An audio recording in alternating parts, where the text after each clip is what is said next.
اللہ نے جتنی مخلوق بنائی ہے اس میں صرف انسان ایک ایسی مخلوق ہے، اور جنات، جن کو اللہ نے امتحان کے لیے پیدا کیا ہے۔ خلق الموت والحیات لیبلوکم ایکم احسن عملا۔ ہم نے زندگی اور موت کو پیدا کیا ہے کہ ہم دیکھیں تم میں خوبصورت عمل کر کے کون آتا ہے۔ انا جعلنا ما علی الارض زینۃ لہا لنبلوہم ایہم احسن عملا۔ ہم نے یہ دنیا تمہارے لیے بڑی خوبصورت بنائی ہے، لیکن ہم یہ دیکھیں گے کہ عمل کو خوبصورت کون بناتا ہے۔ تو یہ ہمارا امتحان ہے، باقی کسی مخلوق کا امتحان کوئی نہیں۔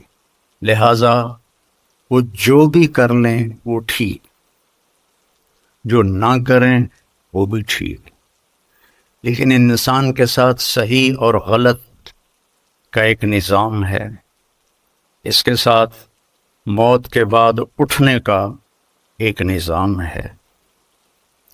تو اس کا کیسے پتہ چلے گا؟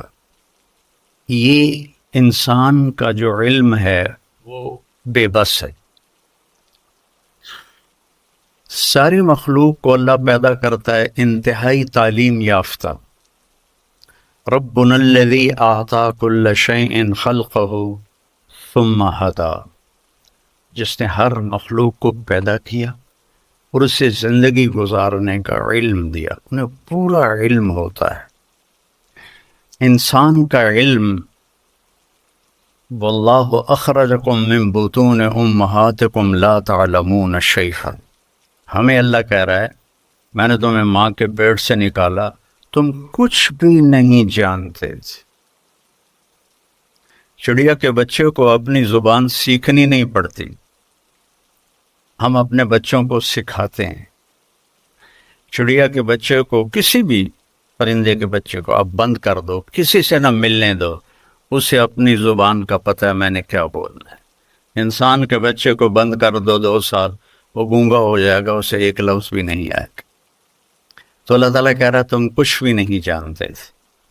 فَجَعَلَ لَكُمُ السَّمْعَ وَالْأَبْصَارَ وَالْأَفْئِدَةَ لَعَلَّكُمْ تَشْكُرُونَ، پھر تمہیں علم حاصل کرنے کے آلات دیے، آنکھیں دیں، کان دیے، اور دماغ دیا، عقل دی، تاکہ تم حاصل بھی کرو، شکر بھی ادا کرو۔ پھر ہم جو علم سیکھ لیتے ہیں، اور آج علم کی بڑی انتہا ہے، لیکن علم ایسی چیز ہے جس کی کوئی انتہا نہیں۔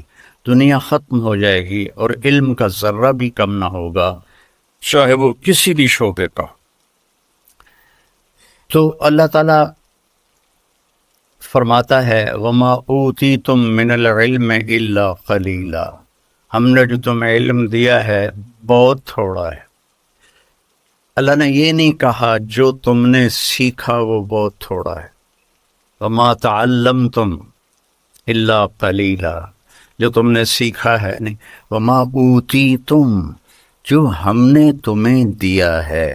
میں نے شریعت کا علم پڑھا، آپ ڈاکٹری کا علم پڑھ رہے ہیں، پڑھتے رہیں گے، کبھی ختم نہ ہوگا۔ شریعت کا علم پڑھتے رہو، کبھی ختم نہ ہوگا۔ تو اللہ تعالیٰ کہتے ہیں الا قلیلا، تھوڑا سا ہے، تھوڑا سا ہے۔ تو اب انسان دنیا میں کیوں آیا ہے؟ اسے کیا کرنا ہے؟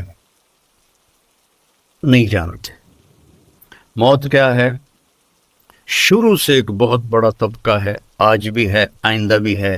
ہیہات ہیہات لما توعدون، کچھ نہیں ہے، کچھ نہیں ہے موت کے بعد، مر گئے، مٹی ہو گئے۔ ان ہی الا حیاتنا الدنیا نموت ونحیا وما نحن بمبعوثین، بس یہی زندگی ہے، یہی جینا ہے، یہی مرنا ہے۔ تو بابر کا ایک مقولہ مشہور ہے، بابر بعیش کوش کے عالم دوبارہ نیست۔ مغل بادشاہ بابر پر ایک دور تھا جب وہ شراب بھی پیتا تھا داڑھی بھی منڈاتا تھا. تو پھر جب اس کی رانا سانگا سے ٹکر ہوئی تو وہ بہت بڑا لشکر لے کر آیا تھا اور اس کے پاس بہت تھوڑا سا لشکر تھا. تو اس نے پھر شراب کی صراحیاں توڑی، داڑھی منڈانے سے توبہ کی اور اللہ نے اس کو رانا سانگا کے خلاف فتح دی. تو اپنی عیاشی کے دور میں اس کا ایک مقولہ ہے، بابر بیش کوش کے عالم دوبارہ نیست. بابر موج کرو، مزے کرو، زندگی دوبارہ نہیں آئے گی، آگے پتہ نہیں کچھ ہے بھی ہے کہ نہیں ہے. تو ہمارے علاقے کی پنجابی میں ایک محاورہ ہے، اے جہاں مٹھا تے اگلا کہیں ڈٹھا. تو وہ جو مرتا ہے وہ دیکھ لیتا ہے، جو مرتا فکشفنا عنک الغطاء فبصرک اليوم حدید. جب تم مرتے ہو تو ہم تمہاری آنکھوں سے پردہ ہٹا دیتے ہیں اور تمہاری نظر وہ دیکھتی ہے جو تم کبھی بھی نہیں دیکھ سکتے تھے، اور تمہاری نظر بے خطا ہو جاتی ہے، جس کا تم انکار کرتے تھے وہ سب کچھ تمہارے سامنے آ جاتا ہے. تو اب کیوں پیدا کیا؟ میں نے کوئی درخواست تو نہیں دی تھی. ان بچیوں نے کوئی لڑکی بننے کی درخواست نہیں دی تھی، آپ بچوں نے کوئی لڑکا بننے کی درخواست نہیں دی تھی. کس نے پیدا کی؟ کیا چاہتا ہے؟ موت کیا ہے؟ موت کے بعد کیا ہے؟ ان سارے سوالوں کا جواب انسان کے پاس کوئی نہیں ہے. آپ سب میڈیکل کے بچے ڈاکٹر بیٹھے ہیں، موت کیا چیز ہے؟ کوئی ایک صحیح جواب دے دے میڈیکل لائن سے کہ موت کیا چیز ہے اور زندگی کیا چیز ہے. کوئی میڈیکل لائن سے اتنی ترقی ہو چکی ہے، کوئی جواب دے دے کہ زندگی کسے کہ زندگی کیسے پیدا ہوتی ہے.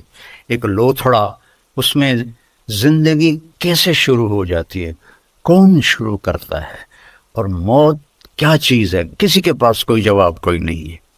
اس لیے پھر اللہ انبیاء کو بھیجتا ہے جو آ کر انسان کو بتاتے ہیں کہ تو امتحان کے لیے ہے اور موت کے بعد تیرا نتیجہ نکلے گا، اور یہ بہت اعلیٰ ہے جنت یا بہت خوفناک ہے جہنم.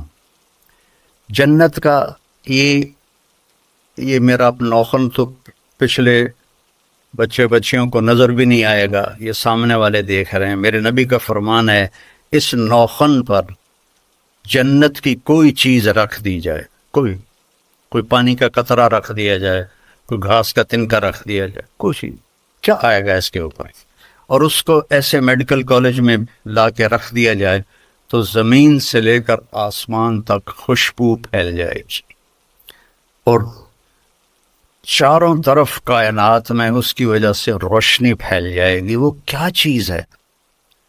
اور دوسرا بھی انتہا بتائی کہ جہنم کے ایک ڈول پانی، جہنم کا ایک ڈول میں 6-7 لوٹے پانی آتا ہے، اس کو 7 سمندر میں ڈال دیا جائے.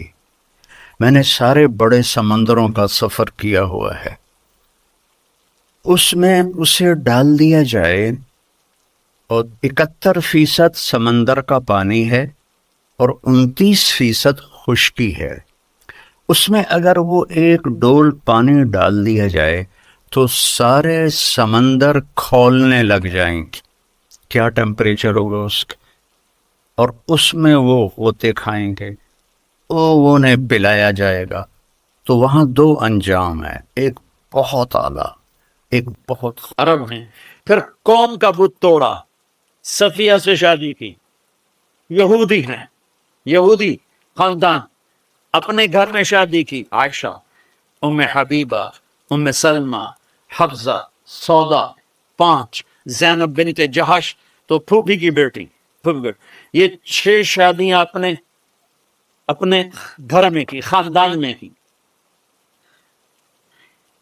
میمونہ، جویریہ، یہ اپنے خاندان سے باہر عرب قوم میں کی.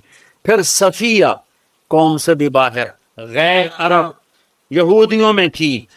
ان بیریئرز کو توڑنے کے لیے کہ بچیاں بیٹھی رہ جاتی ہیں کہ نہیں اسی تو اپنے جی کرنے ہیں، اسی